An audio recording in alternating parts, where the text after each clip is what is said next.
로마서 13장 1절의 내용, 각 사람 위에 있는 권세들에게 복종하라. 권세는 하나님으로부터 나지 않음이 없나니 모든 권세는 다 하나님께서 정하신 바라 라고 하는 이 구절은 역사적으로 한국교회에서 독재 정권에 대한 순응을 정당화하는 데 오용하였던 가장 대표적인 성경 구절입니다. 그래서 제가 여러분에게 말씀드리면서도 매우 조심스럽게, 그리고 여러분들이 오해하지 않도록 말씀드리고자 하는 것입니다. 우리나라에서, 한국교회에서 이렇게 독재 정권에 대한 순응을 정당화하는 데 오용한 대표적인 두 개의 사례가 있습니다. 첫째는 유신헌법 앞에서의 기독교의 모습이었습니다. 1972년 10월 27일 유신헌법이라는 것이 공포가 되었습니다. 박정희 대통령의 장기 집권과 권력 집중을 정당화하기 위해서 제정된 헌법이 유신헌법입니다. 유신이라고 하는 말은 다시 새롭게 한다라는 한자의 뜻으로 원래는 사회 국가 체제를 근본적으로 개혁한다라는 의미인데, 이 유신이라고 하는 말을 정치 체제에서 제일 처음 쓴 사람은, 그 나라는 일본의 메이지 유신입니다. 그러니까 일본의 메이지 유신에서 유래된 이 말을 지금 박정희 대통령이 유신 헌법을 만들며 사용한 것입니다. 이것은 일제시대의 잔재였습니다. 1972년 10월 17일 박정희 대통령은 국회를 해산하고 헌법을 폐기하고 비상계엄을 선포했습니다. 우리는 이것을 11.7 쿠데타라고 이야기를 합니다. 그리고 난 다음 열흘 뒤에 유신헌법을 공포하고 곧바로 발효시켰습니다. 그리고 72년 12월 23일 통일주체 국민회의에서 박정희 대통령을 단독 후보로 세우고 제4공화국을 출범시켰습니다. 통일주체 국민회의라는 것은 무엇이냐? 원래 대통령은 우리나라가 직선제로 모든 국민이 투표를 해서 뽑는 것이었습니다. 그런데 박정희 대통령은 이렇게 한 것이 아니라 체육관에 특정 세력의 사람들을 불러 모아놓았습니다.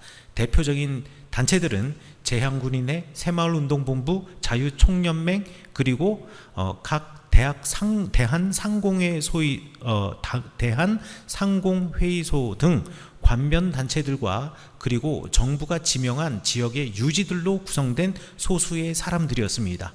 이 사람들이 박정희 대통령을 대통령으로 선출하고 대통령 직선제를 폐지하였습니다. 대통령 임기는 6년으로 정하되 연임의 제한을 두지 않아서 사실상 종신 집권이 가능하게 했습니다. 그리고 대통령은 국회 해산권을 부여하고 국회의 입법권을 대폭으로 제한하였습니다. 그리고 비상사태 시 대통령은 언제라도 긴급 조치권을 가지고 있어서, 그리고 모든 사람들을 헌법을 초월해서 체포나 구금 또는 재판을 할 수가 있었습니다. 사법부의 독립성도 약화가 되었고 대법원장과 판사의 인사권을 대통령이 가지게 되므로 실질적으로 사법부도 대통령 것이었습니다. 헌법 개정권도 국민에게 묻는 것이 아니라 대통령이 국민의 참여 없이 개헌 가능하게 했습니다. 유신헌법의 목적은 박정희 대통령의 개인 장기 집권을 헌법으로 보장하여 민주주의 사회를 독재 정권화시키는 것이었습니다. 그리하여 정치적 반대자들, 민주주의 세력들을 억압하였고 국민의 정치 참여를 축소시켰고 통치를 일방화하였습니다. 그리고 통일과 안보를 명분으로 삼아서 반대 의견을 가지고 있는 사람들을 체포, 그리고 구금 또는 사형에까지 이르게 하였습니다. 그리고 난 후 그 이듬해 국가조찬기도회에 충현교회, 현재 강남구 역삼동에 있는 예수교 장로회 통합의 총회장이었던 김창인 목사를 불러다가 국가조찬기도회 설교를 맡겼을 때, 김창인 목사가 설교의 자리에서 설교한 본문이 바로 오늘 로마서 13장 1절의 말씀, 하나님께서 세우신 권세에 우리가 순복해야 한다라는 것이었습니다. 그러면서 이 설교의 내용은 박정희 대통령은 하나님께서 세우신 지도자이기 때문에 국민들은 마땅히 순종하고 박정희 대통령을 위해서 기도해야 한다라고 말하면서 박정희 대통령의 권위를 신적인 권위로 등치시키면서 박정희 대통령에 대해서 비난하는 모든 사람들을 하나님에 대하여서 불순종하는 사람으로 묘사했습니다. 두 번째 아픈 예는 12.12 쿠데타 이후에 이에 동종한 기독교인들이었습니다. 박정희 대통령이 1979년 10월 26일 중앙정보부장 김재규가 암살하고 난 이후에 최규화 국무총리가 대통령 권한을 승계하였습니다. 정치권은 민주화 요구가 분출하던 상황이었고 권력의 공백 상태의 혼란이 커졌습니다. 이때 전두환 소장과 노태우 신군부 세력은 12.12 군사반란 쿠데타를 일으켰습니다. 나중에 1997년도에 대법원에서 내란죄로 판결되어 처벌을 받았지요. 5월 17일 전두환 대통령, 당시에는 육군 소장이었죠, 비상계엄을 확대하였습니다. 그리고 민주화 요구가 거세지자 학생운동과 야권을 탄압하기 위하여서 5월 17일 밤 급하게 계엄령을 전국으로 확대하였고 국회를 강제로 해산하였고 정치인들을 구금하거나 죽였습니다. 그리고 서울, 부산, 광주 등에서 시위가 발생했습니다. 그리고 5월 18일 날 광주 민주화 운동이 발발하게 되었습니다. 대통령 취임은 8월 27일 날 하였습니다. 전두환 대통령 취임을 한 이후 국가 조찬 기도회에서 영락교회의 목사였던 한경직 목사는 또 로마서 13장 1절의 말씀을 본문으로 삼아서 하나님께서 이 나라의 지도자를 세우신 것을 믿으며 우리는 전두환 대통령에게 순종하고 그를 위해서 기도해야 한다라고 설교했습니다. 당시 전두환 정권은 미국이나 유럽의 민주화된 국가로부터 인정을 받지 못하였습니다. 그러나 당시 미국의 대통령에게 큰 영향을 미치던 목사들과 함께 가장 대표적인 목사는 빌리 그레엄 목사인데, 한경직 목사는 빌리 그레엄 목사와 함께 프린스턴 신학대학교의 동문이었기에 한경직 목사의 설교를 통하여서 미국으로부터 대통령으로서의 정당한 권위를 부여받고 싶었던 것입니다. 그래서 결국 한경직 목사를 필두로 온 기독교인들은 전두환 정권의 정당성이 국제적, 국내적으로 비판을 받고 있던 시절에 종교적 정당화를 제공하게 되었습니다. 자, 그러면 로마서 13장 1절에서 말하는, 바울이 말한 하늘이 준 이 땅의 권세란 과연 무엇일까요? 로마서 13장 3절과 4절에 너무나 잘 나와 있습니다. 바울 선생님은 질서 유지와 선을 장려하는 공공의 질서의 권세를 염두에 두고 있었습니다. 로마서 13장 3절과 4절에서는 다음과 같이 말합니다. 관원은 선한 일에 대하여서 두려움이 되지 않고 악한 일에 대하여서 되느니라. 그는 하나님의 사자가 되어 내게 선을 베푸는 자다. 그러니 이 땅에서 우리가 섬기고 그리고 우리가 존중해야 할 권세는 무엇인가? 선한 일을 하고 선한 생명력을 살리는 권세, 권력, 권위를 우리는 존중해야 한다는 것입니다. 그리고 그 권세와 권위는 하나님의 사자가 되는 권세와 권위가 되어야 한다는 것입니다. 하나님의 사자라고 하는 말은 하나님의 메신저입니다. 즉 무엇이냐?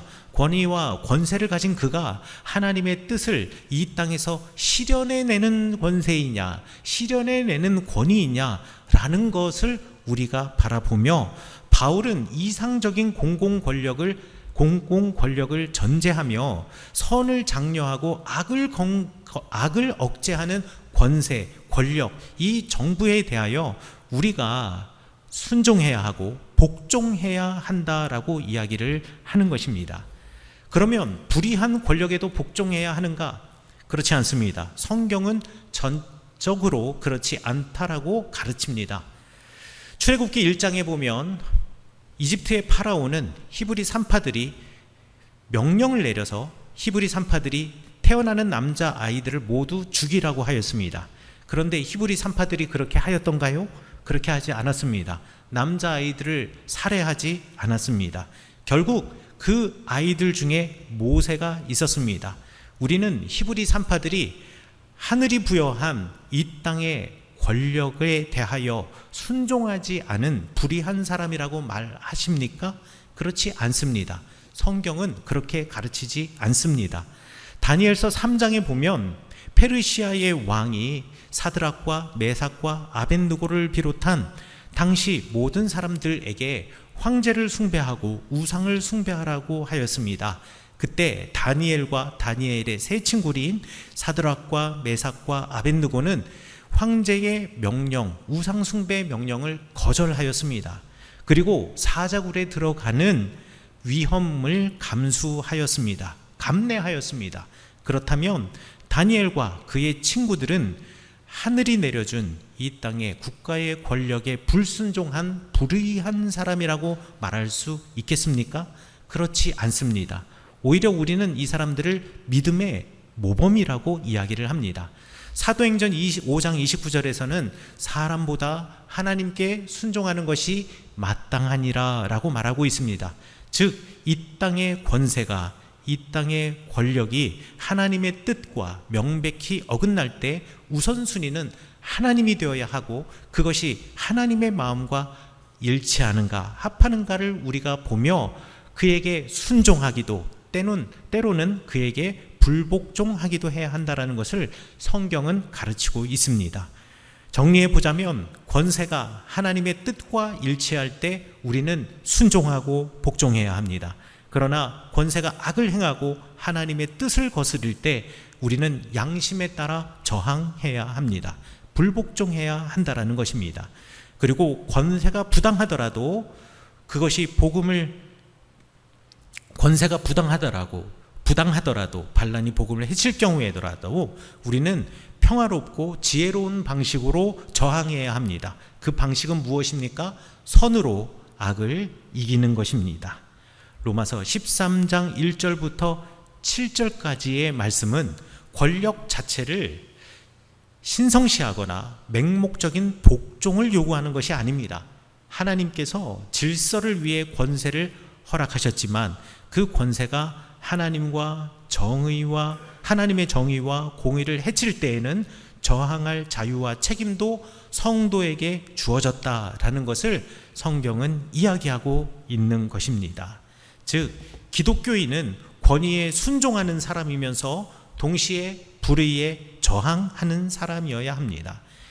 우리가 어떤 권위에 순종하고 어떤 불의에 저항해야 하는가, 그것을 판단하기 위하여 우리는 옳고 바른 것을 아는 사람이 되어야 합니다.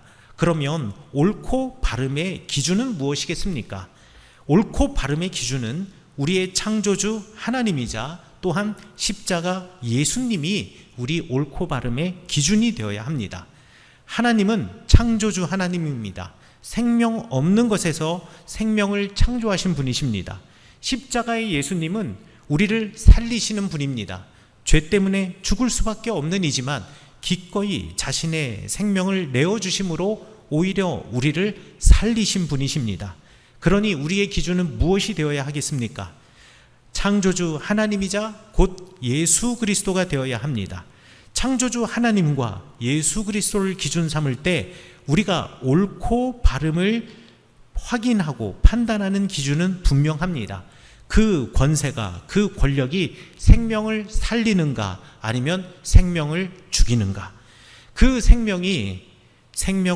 그 권세가, 그 능력이 생명을 살리는 일에 사용된다면, 그리고 그 생명을 살리는 일에 그 권세와 권력을 사용한다면, 권위를 사용한다면 우리는 기꺼이 순종해야 합니다. 그러나 그렇지 않다면 예수 그리스도의 복음과 하나님의 말씀에 서는 우리는 불복종해야 한다라는 것입니다. 여기까지가 제가 준비한 원고입니다. 쉼 없이 읽어드렸습니다.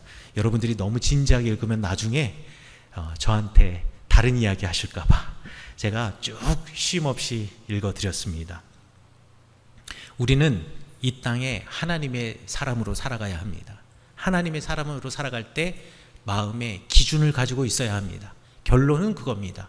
우리에게 기준이 있어야 한다. 그 기준이 무엇이냐? 바울 선생님은 하나님이고 예수 그리스도인데 단지 추상적인 의미의 하나님, 예수 그리스도가 아니라 생명을 창조하신 하나님, 그리고 생명을 살리신 예수 그리스도이어야 한다라는 것입니다.